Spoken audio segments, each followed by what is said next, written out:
le premier livre que j'ai lu en sortant de l'hôpital, c'était son livre. Et je dirais peut-être même plus le deuxième livre de ma vie, après le dernier qui était il y a pas mal de temps, c'était Babar part en vacances, ou un truc comme ça. Enfin, bon, bref, je me suis mis à lire après cet accident.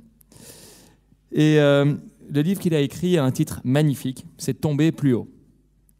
Et ce qui nous a vraiment surpris dans la lecture de ce livre, c'est que quand vous lisez un livre et que vous avez l'impression de voir votre vie avec 20 ans d'avance, ça a été vraiment impressionnant. Et dans ce livre, Guibert explique évidemment son accro de santé, ce qui lui est arrivé, il y reviendra, mais surtout la résilience. Comment est-ce qu'on peut, avec une chute, finalement, devenir différent et avoir une vie qui est fondamentalement dont on profite plus. Et voilà, je vous conseille vraiment ce livre. Et au moins, voilà, Guibert aura la possibilité de l'introduire. Merci Guibert, c'est à toi.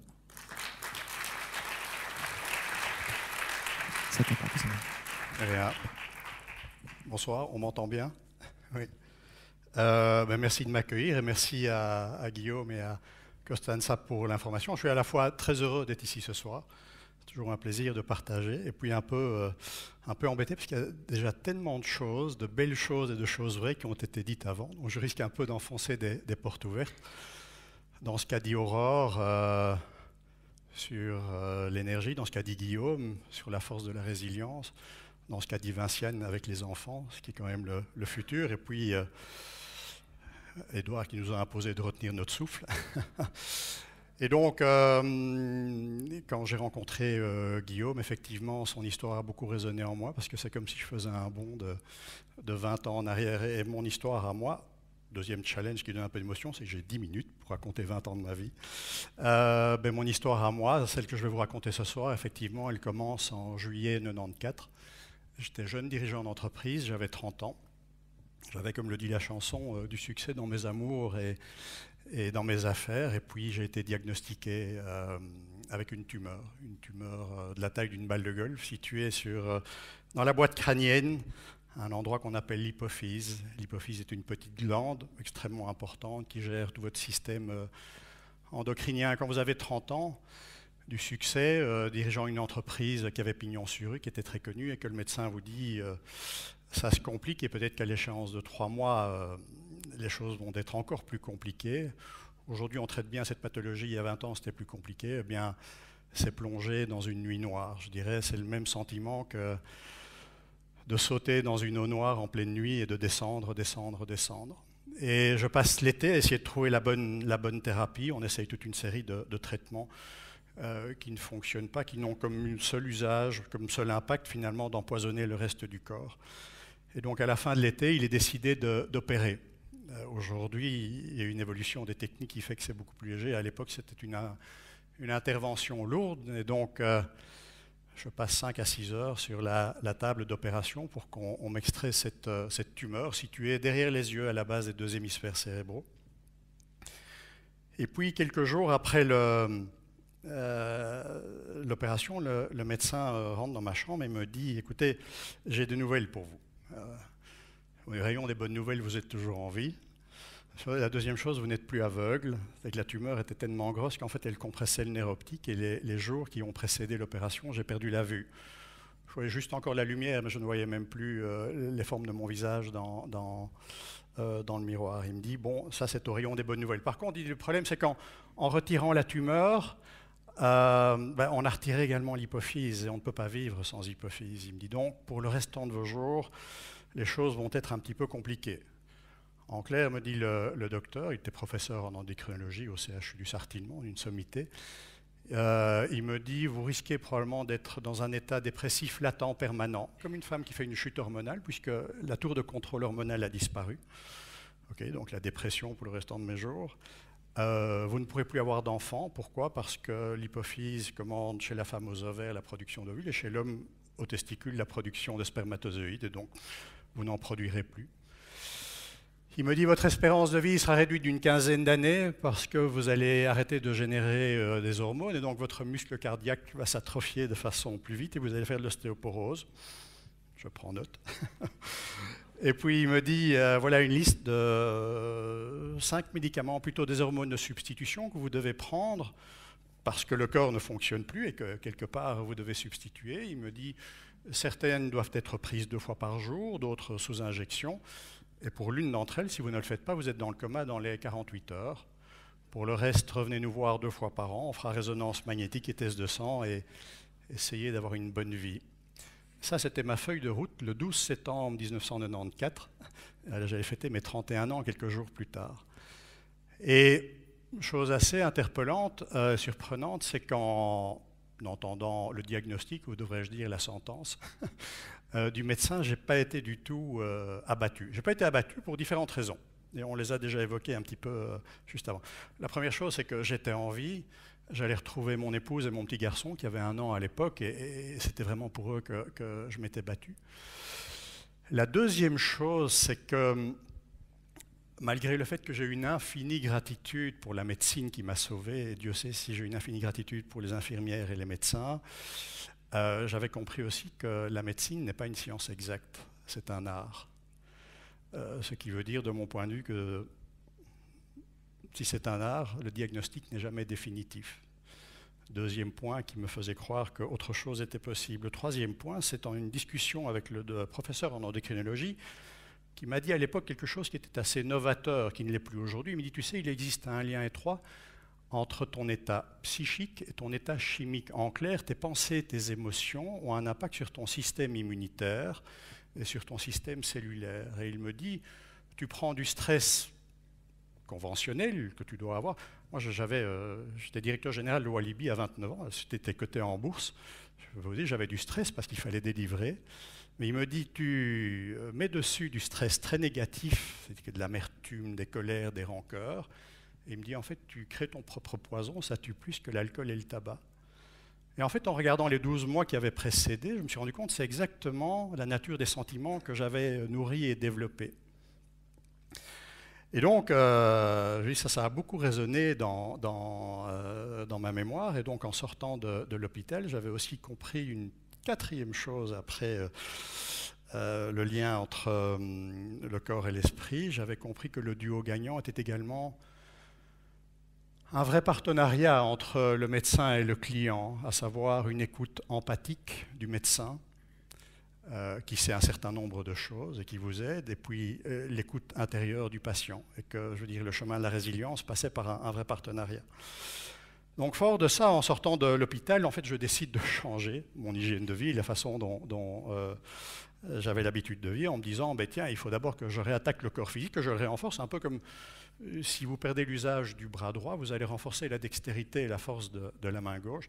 Et donc, je me suis remis à faire beaucoup de sport, d'abord ce qu'on appelle du cardiovasculaire, à courir longtemps en forêt, à grimper dans les montagnes, à faire beaucoup de vélo, de natation, simplement pour renforcer la résilience physique. Et puis, tout naturellement, je me suis mis à manger très différemment. Je n'ai jamais lu aucun traité de Paul Grégoire, mais je me souviens que le médecin m'avait dit « tu es ce que tu manges ». En d'autres termes, tu creuses ta tombe avec tes dents. Et donc, dès cet instant-là, j'ai développé une écoute intérieure qui m'a amené à pratiquer depuis 20 ans une diététique qu'on retrouve aujourd'hui dans tous les bons traités de nutrition, donc légumes, fruits, très peu plus de viande rouge, de la viande blanche plutôt, 1,5 litre, 2 litres d'eau par jour.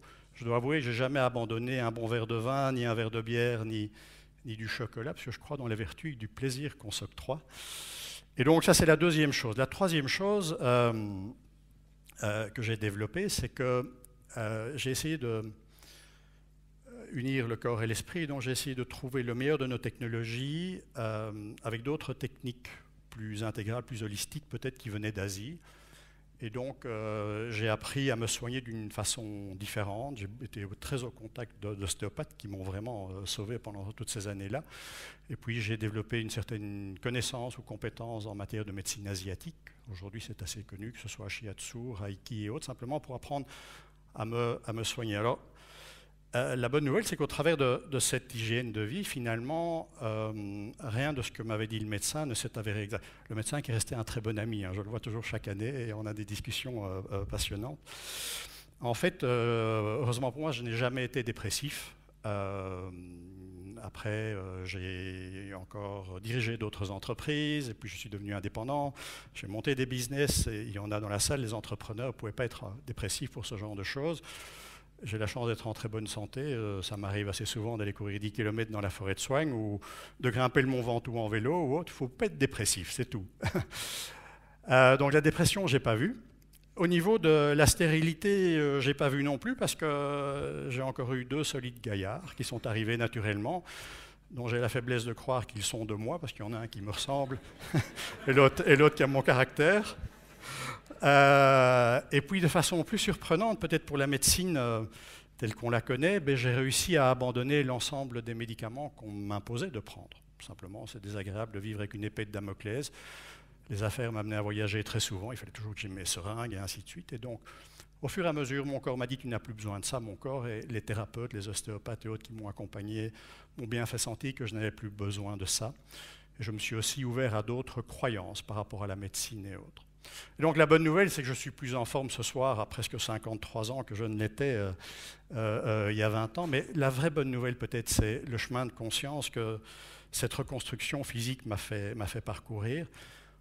En homme à la fois, je dirais, ouvert sur le monde, mais très rationnel, j'ai voulu comprendre intellectuellement quel était le lien entre le corps et l'esprit, ce que je vivais véritablement, ce qu'on appelle en médecine psycho-immuno-endocrinologie, je pense. Et donc, qu'est-ce que j'ai fait dans un premier temps? J'ai plongé dans la science dure. Donc, j'ai voulu comprendre. Moi, je ne suis pas du tout scientifique. J'ai une licence en sciences commerciales et financières de l'ICHEC, certains d'entre eux.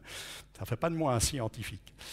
Et donc, j'ai passé beaucoup de temps à lire des traités, à rencontrer des spécialistes dans le domaine de la biologie cellulaire, comprendre l'intelligence des cellules, dans un domaine qu'on appelle la psycho-immuno-endocrinologie. Si ma mémoire est exacte, l'étude de l'effet placebo ou nocebo, comment nos pensées, nos émotions influent sur notre système immunitaire. Puis je suis redescendu de plus en plus loin après la cellule, dans l'atome. J'ai lu beaucoup de choses sur la physique quantique, des nouveaux modèles, pour comprendre finalement ces processus de vie. Et puis, après avoir lu beaucoup de choses dans les sciences dites dures et avoir rencontré des gens partout dans le monde, parce que comme je suis un dubitatif enthousiaste, quand j'aime bien quelque chose, je prends mon téléphone, j'appelle l'auteur ou je prends l'avion ou le train, je vais rencontrer la personne.